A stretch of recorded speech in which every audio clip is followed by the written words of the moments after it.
여러분 안녕하십니까. 6월 7일 밤 주른책입니다. 오늘은 KBS 방송이 하나 있어서 제가 좀 일찍이 이 방송을 올리고 있습니다. 오늘 제목에 기차는 전복된다. 오해 마시길 바랍니다. 기차가 간다고 하니까 그 기차가 가는 것이 아니라 전복된다는 취지로 제가 이 방송을 하는 겁니다. 지난 주말 그리고 현충일 많은 뉴스가 있었습니다. 6월 2일부터 4일까지 미국 핵 항모죠. 이 로널드 레이건함 그리고 우리 군함까지 참가해서 한미연합 훈련을 했습니다. 그 훈련을 마치자 5일 오전 9시 8분부터 35분간 김정은은 북한판 이스칸데르인 KN-23 그리고 북한판 에이테킴스 KN-24로 추정되는 단거리 탄도미사일 SRBM을 8발이나 발사를 했습니다. 이스칸데르는 쭉 날아가서 마지막 그 목표 지점에 가서 풀업을 하죠. 그래서 변칙 기동을 합니다. 그리고 에이테킴스는 문자 그대로 이 작은 자탄을 수없이 터뜨려서 일대를 모두 파괴를 합니다. 그런 단거리 탄도미사일 SRBM을 8발이나 발사를 한 겁니다. 모두 다른 장소에서 말입니다. 말씀드렸다시피 다 단거리 미사일인데 이동식 발사 차량 TL에서 쏜 것입니다. 그러니까 미사일 기지에서 쏜 것이 아니고 TL에서 쏜 겁니다. 차량에서 쏜 겁니다. 그 차량은 우리가 알기로는 일본 이스저 제품입니다. 이는 사실 우리를 겨냥한 거죠. 미국을 겨냥한 것이 아니라 단거리 탄도미사일이니까 우리를 직접 위협한 미사일입니다.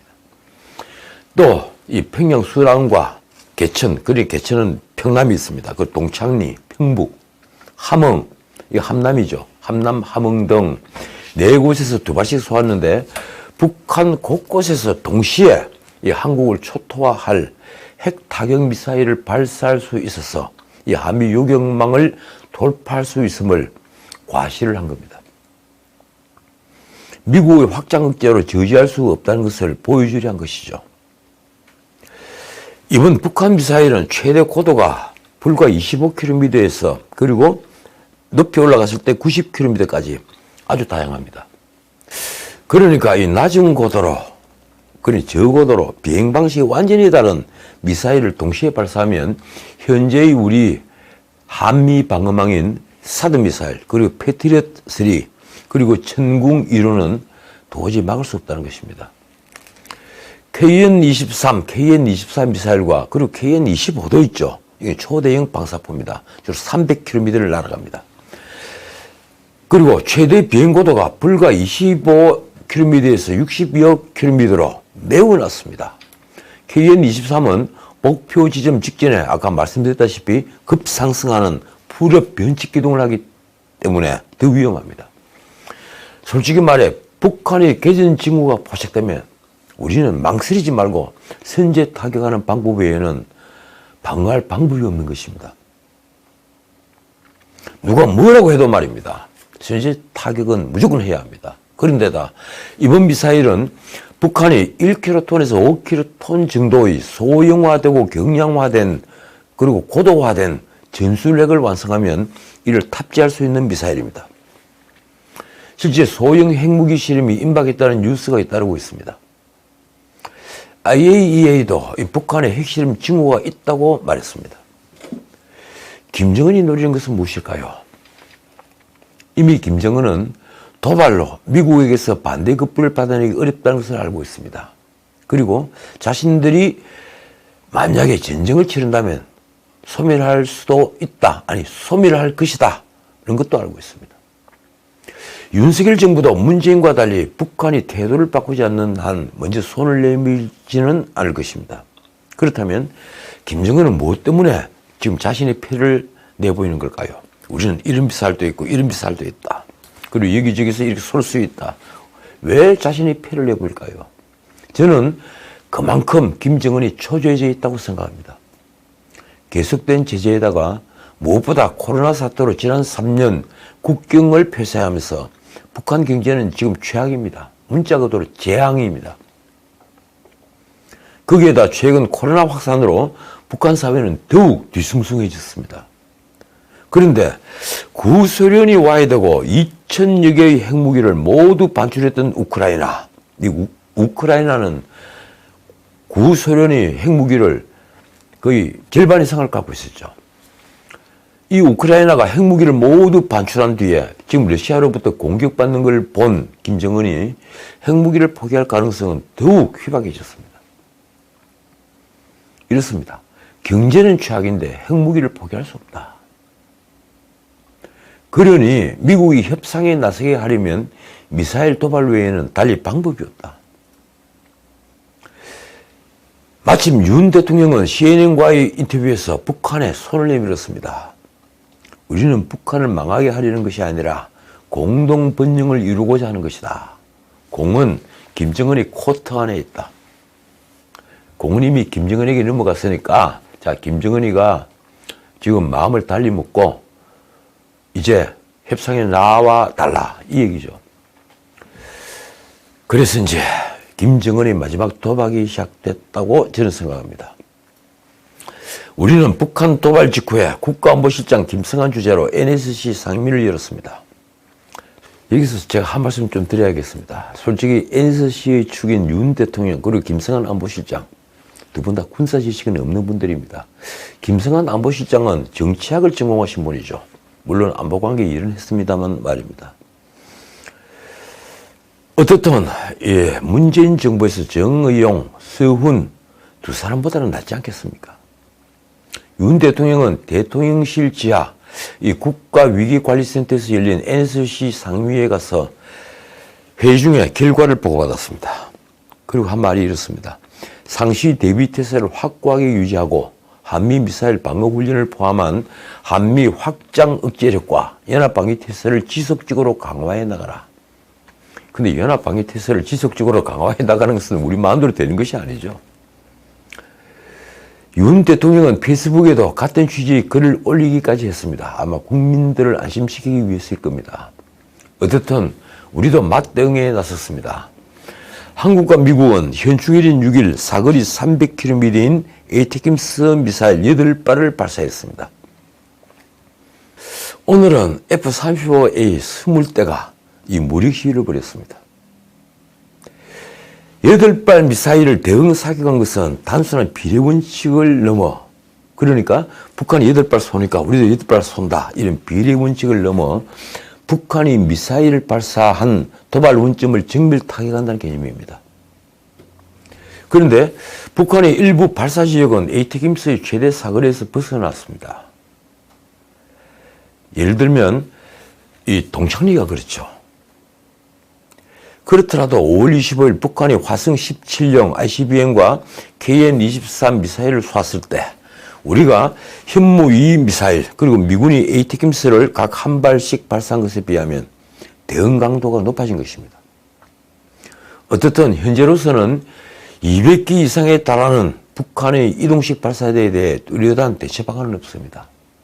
결국은 최대한 빨리 그리고 정확하게 발사 징후와 원점을 파악하는 수밖에 없습니다. 무엇보다도 적의 지휘부를 일거에 섬멸하는 능력을 키우지 못한다면 개전 시에 자칫 공멸로 가는 그래 북한과 우리가 함께 이 공멸하는 최악의 결과가 될 것입니다. 자, 이제 다른 뉴스를 좀 살펴보겠습니다. 다른 뉴스도 정말 많았습니다. 국제금융협회는 이 한국 가계부채가 GDP 대비 세계 1위라는 보고서를 냈습니다. 이게 신문에 크게 다룬 신문이 별로 없었는데 정말 아찔한 뉴스입니다. 가계부채는 GDP 대비 104.3%인데 작년 연말보다 조금 줄었습니다. 100%가 넘는 나라는 전 세계에서 우리뿐입니다. 게다가 기업부채도 GDP의 116.8%입니다. 기업부채는 지금도 늘고 있습니다. 금리가 오르면서 특히 가계부채는 우리 경제의 뇌관이 되어 있는데 이 엎친 데 덮친 격으로 금리는 계속 오르고 그리고 물가도 치솟고 있습니다. 제가 여러 차례 지금 이 문제를 말씀드리고 있죠. 그리고 지난 방송에서 댓글에 이런 삼고 현상, 그러니까 고물가, 고환율, 고금리 이 삼고 현상은 전 세계적이다. 왜 우리만 그러냐 이렇게 쓰신 분이 있던데 우리는 미국이나 영국, 일본, 그리고 독일과는 완전히 다른 경우입니다. 문제는 이 고금리와 고물가 그리고 고환율, 이른바 삼고 현상은 그런 나라들과 달리 우리가 통제하기 쉽지 않다는 데 있습니다. 물가만 하더라도 러시아가 우크라이나를 침공하면서 우리가 100% 수입하는 기름값, 유가, 그리고 80% 이상을 수입하는 곡물 가격이 지금 급등하고 있기 때문입니다. 그 물가를 정부가 통제하거나 흡수할 수가 없습니다. 고환율은 미국이 고금리로 유동성을 급격하게 축소하면서 시작된 강달러, 이 강달러로 인한 것입니다. 물가를 잡고 미국의 금리에 대응하기 위해서도 우리 역시 금리를 올리지 않을 수 없습니다. 여기에다 윤석열 정부는 지금 재정으로 물가 상승 요인을 흡수할 여력조차 없습니다. 예컨대 값싸게 도입했던 비축유를 다 풀어내고 대신에 비싸게 도입하는, 재정으로 비싸게 도입하는 기름을 다시 비축을 한다. 그럴 수가 없는 겁니다. 문재인 정부가 철저히 곡간을 비웠기 때문입니다. 이런 판에 정치권은 협치는커녕 지금 국회 원구성도 하지 못하고 있습니다. 민주당이 2년 전에 약속을 깨고 이 국회의장에다가 법사위원장까지 가지겠다고 한 때문입니다. 이제 야당이 되었으니 법사위원장을 가지겠다. 그러면 국민의힘이 야당일 때 왜 법사위원장을 주지 않았습니까? 절대 다수의 민주당이 하반기에도 법사위원장까지 독식하겠다는 것은 다시 입법 폭주를 하거나 아니면 의회 독재를 하겠다는 것으로밖에 보이지 않습니다. 국민의힘이 법사위원장을 가진들 결코 입법을 자의적으로 하지는 못할 테니 말입니다. 이런 판에 협상의 한쪽인 민주당의 내분도 계속되고 있습니다. 친문과 친명은 당권을 넘어 서로의 생존까지 위협하고 있습니다. 대선 패배 이후 조기 복귀해서 이 모든 분란의 원인이 된 이재명은 그동안 침묵하다가 어제죠. 아니 오늘입니까? 당권을 아직 생각하지 않았다고 말을 했는데 그가 당권을 잡으려 한다는 것은 삼척동자도 알 일입니다. 자신이 살아남을 유일한 길이니 말입니다. 이번엔 친명과 친문 이 두 세력이 전당대회 룰을 둘러싸고 싸움이 붙었습니다. 지난 대선 뒤에 입당한 신규 당원이 20만 명 정도인데 이 사람들에게 투표권을 줄 것이냐가 바로 쟁점입니다. 신규 당원 대부분이 이른바 개딸, 이 개혁의 딸들이니 친명계는 룰을 바꾸서라도 투표권을 주자고 합니다. 당규는 어떻게 되어 있을까요? 전당대회 6개월 전에 입당을 해야 투표권이 있고 그리고 12개월 내에 6회 이상 당비를 내야만 권리당원이 됩니다. 어쨌든 친문계는 지방선거 패배 책임이 있는 이재명이 전당대회에 출마해서는 안 된다고 주장합니다. 친명계는 그 정반대로 책임정치 차원에서 이재명이 출마해야 한다고 맞습니다. 그러자 친문은 이재명과 송영길의 공천 문제를 걸고 나왔습니다. 친문 핵심이죠. 홍영표는 6일 라디오에서 이렇게 따졌습니다. 당 전략공천위원회에서 이 송영길 서울시장 출마는 안 된다고 컷오프를 시켰는데 그게 하루 만에 뒤집혀졌다. 조사를 해봐야 한다. 당시 비대위가 공천위의 컷오프를 번복하고 송영길이 경선에 나설 수 있도록 한 과정을 물은 것입니다. 친문 쪽에서는 이재명과 친명계가 처음부터 개항을 출마를 위해 송영길이 컷오프를 막은 것 아니냐는 의혹까지 제기했습니다. 그러자 친명계는 송영길이 나서기 전까지 민주당에 마땅한 서울시장 후보가 한 명이라도 있었냐고 따졌습니다. 솔직히 박주민 의원은 그러면 뭐가 됩니까? 문제는 당시 지도부인 비대위와 전략공천위원회 인사들도 자세한 내막을 알지 못한다는 것입니다. 그렇다면 도대체 송영길이 컷오프를 번복시킨 사람은 누구인가요? 이재명의 개항을 전략공천은 박지원이 이재명을 차출하자고 제안을 해서 이루어졌다고 합니다.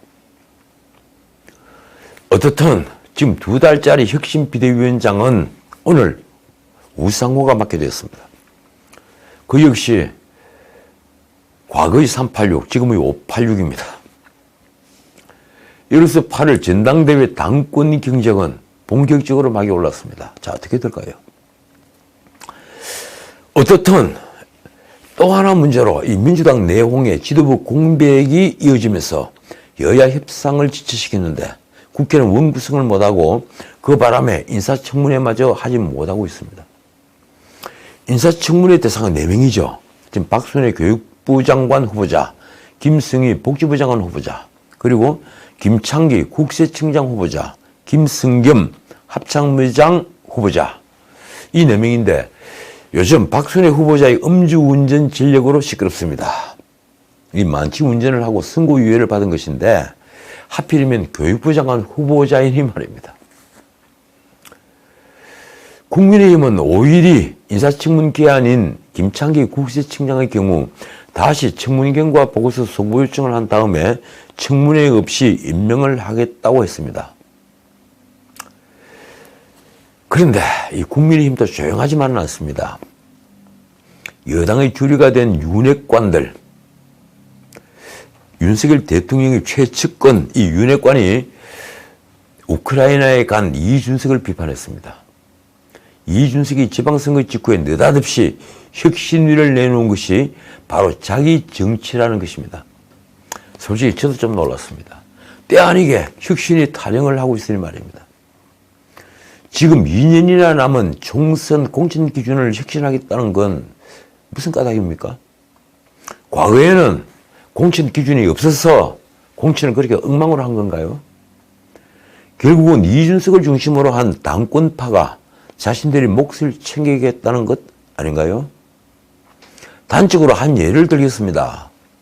천당위의 분당이라는 지역을 나눠 먹은 것도 문제입니다. 제가 보궐선거가 끝나기 때문에 드리는 말씀입니다. 지난 분당과 보궐선거에 노원병이 지역구인 안철수가 공천을 받고 무난히 국회의원이 됐습니다. 솔직히 명분이 없는 일이죠. 그런데 이번에는 분당을의 수은이 지역구인 이준석의 측근 정미경이 당협위원장이 됐습니다. 분당을 또 분당과 못지않은 문자 그대로 천당위의 분당이죠. 윤핵관으로 알려진 정진석이 이준석을 겨냥해서 페이스북에서 이렇게 쏘아붙였습니다. 지도부 측근에게 당협 쇼핑을 허락하면서 이 공천혁신 운운은 이율 배반적이지 않느냐. 그러니까 정미경이 이준석의 측근이라는 겁니다. 그에게 분당을을 주었다는 거죠. 그는 7일 기자에게 이렇게 말하기도 했습니다. 공천 혁신을 한다면서 측근인 정미경을 분당을에 배치하는 것은 혁신도 정도도 아니고 공정과 상식에도 어긋난다. 이러니 이준석이 만든다는 혁신위원회를 두고 이 당내에서 비판이 쏟아졌습니다. 윤핵관의 지적대로 충분한 당내 협의가 없었던 것도 비판의 명분을 주었습니다. 2년 뒤 총선 공천과 연결되는 혁신안은 사실상 윤핵관들이 공천 영향력 행사를 막기 위한 포석이라는 말도 나왔습니다. 윤핵관인 원내대표 권성동은 6일 혁신이 출범부터 발표하고 인적 구성이나 논의 대상은 나중에 발표하겠다는 건 순서가 바뀌었다고 했습니다. 그 말도 맞는 말입니다.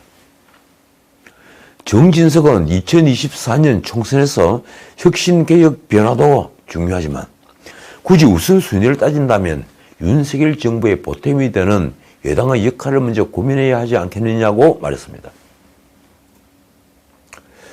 그런데 지금 이준석은 우크라이나에 가 있습니다.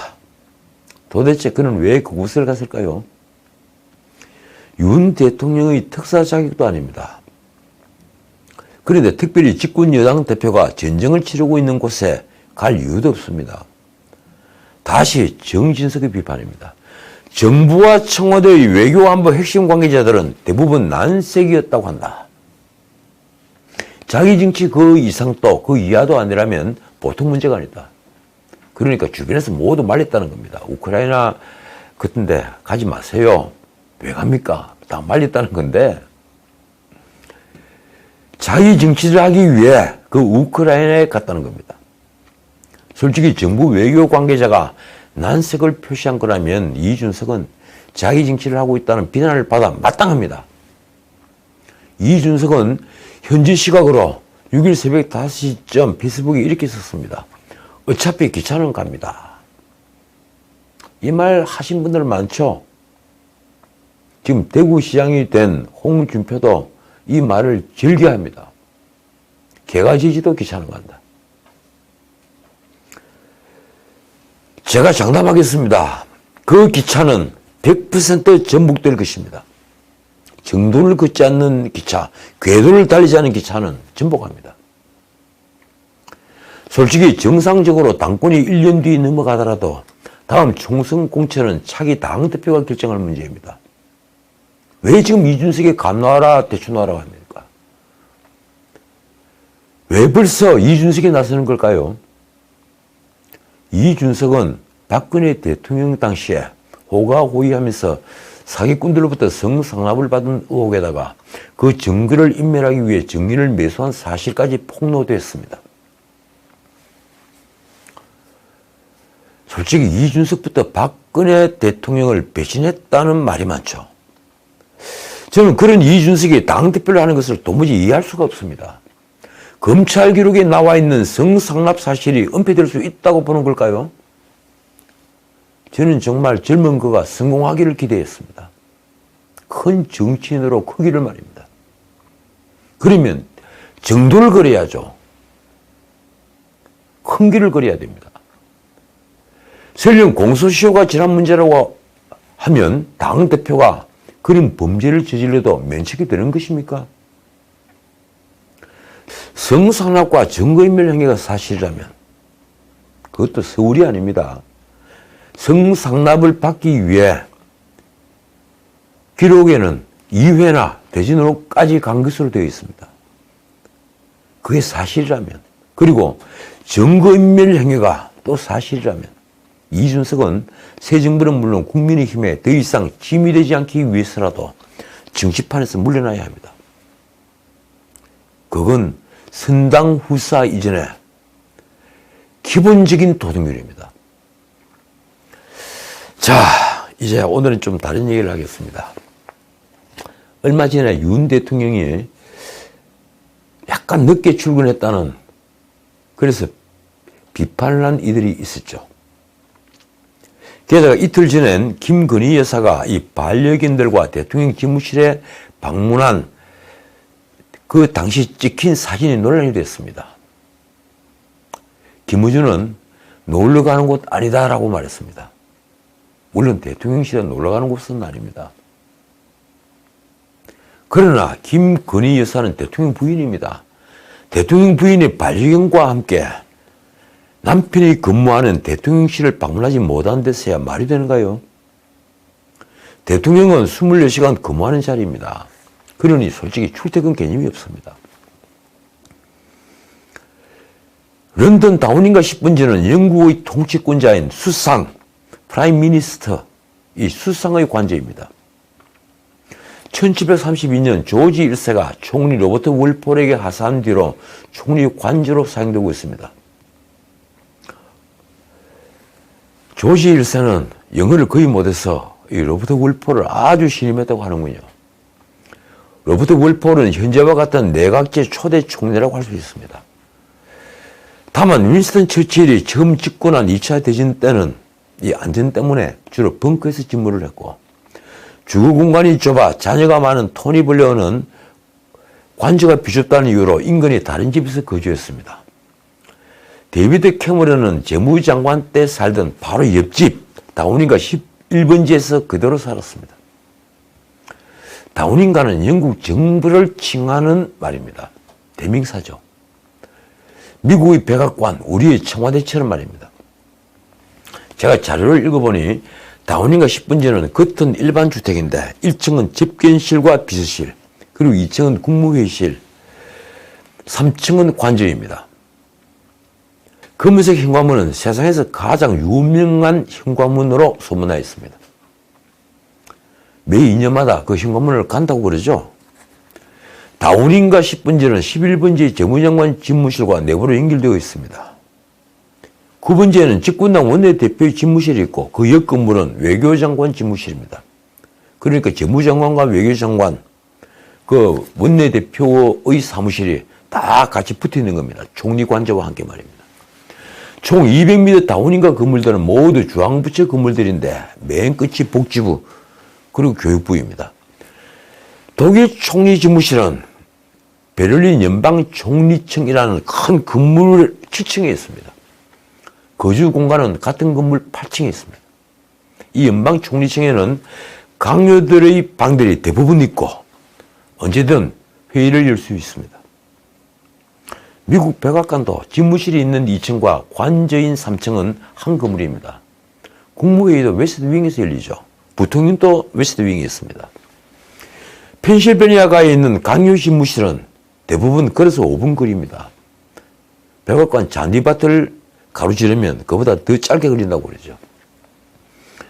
일본의 총리관저는 도쿄 치오다구에 있습니다. 공식 명칭은 총리관저. 소리 간테이. 이 총리관저인데 대내외적으로 간테이라고만 부릅니다. 백악관이나 다우닝가 10번지처럼 말입니다. 총리는 이 관저에서 집무하고 사는 곳은 통로로 연결된 1분 거리, 바로 옆 건물 공저입니다. 일하는 곳은 관저, 사는 곳은 공저입니다. 현재의 관저는 2002년 고이즈미 주니치로 총리 때 2,5층 건물인데 비용이 엄청나게 들었더군요. 이 4층에 강요들이 집무실이 함께 있고 5층은 총리 집무실과 관방장관 집무실이 있습니다. 프랑스 대통령의 집무실 엘제궁은 1753년 루이 15세가 이 자신의 정부인 퐁파드로 후작 부인에게 선물한 궁인데 엘리제란 이름은 1787년 국물 사들인 부르봉 공작 부인이 샹젤리제가와 가깝다는 의미로 붙인 것입니다. 천국이라는 의미가 있다고 하는군요. 엘리제궁은 나폴레옹이 황제 퇴위문서에 서명했던 곳입니다. 이 조세핀이 사는 곳이죠. 1848년 2월 혁명으로 제2공화국이 수립된 이후에 대통령 관저였는데 나폴레옹 3세가 황제가 되면서 실제 대통령 관저가 된 것은 다시 공화정이 복원된 1873년 때부터입니다. 엘리제궁은 2층 건물인데 이 대통령과 측근 강요들이 집무실은 대부분 2층에 있습니다. 물론 저는 가보지 못했습니다. 사회주의자 미트랑은 대통령궁을 집무실로만 쓰고 밤이 되면 바로 인근 집으로 돌아갔고 이 사르코지 대통령도 근처 사제에서 살았지만 지금 에마뉘엘 마크롱은 엘자궁에서 살고 있습니다. 그런데 우리는 어떤가요? 노태우 대통령 때 청와대 본관을 신축하면서 관제를 분리했습니다. 그전에는 대통령 집무실이 관저와 함께 있었는데 대통령 집무실이 있는 본관과 비서들이 있는 비서동 그리고 관저, 기자들이 있는 춘추관이 모두 떨어져 있게 된 겁니다. 행정부는 노무현 정부 때 세종시를 건설하면서 과천에서 세종시로 대부분 이전했는데 그 바람에 대통령이 참모들인 장관들은 세종과 서울, 과천 등의 사무실에서 직무를 해야만 합니다.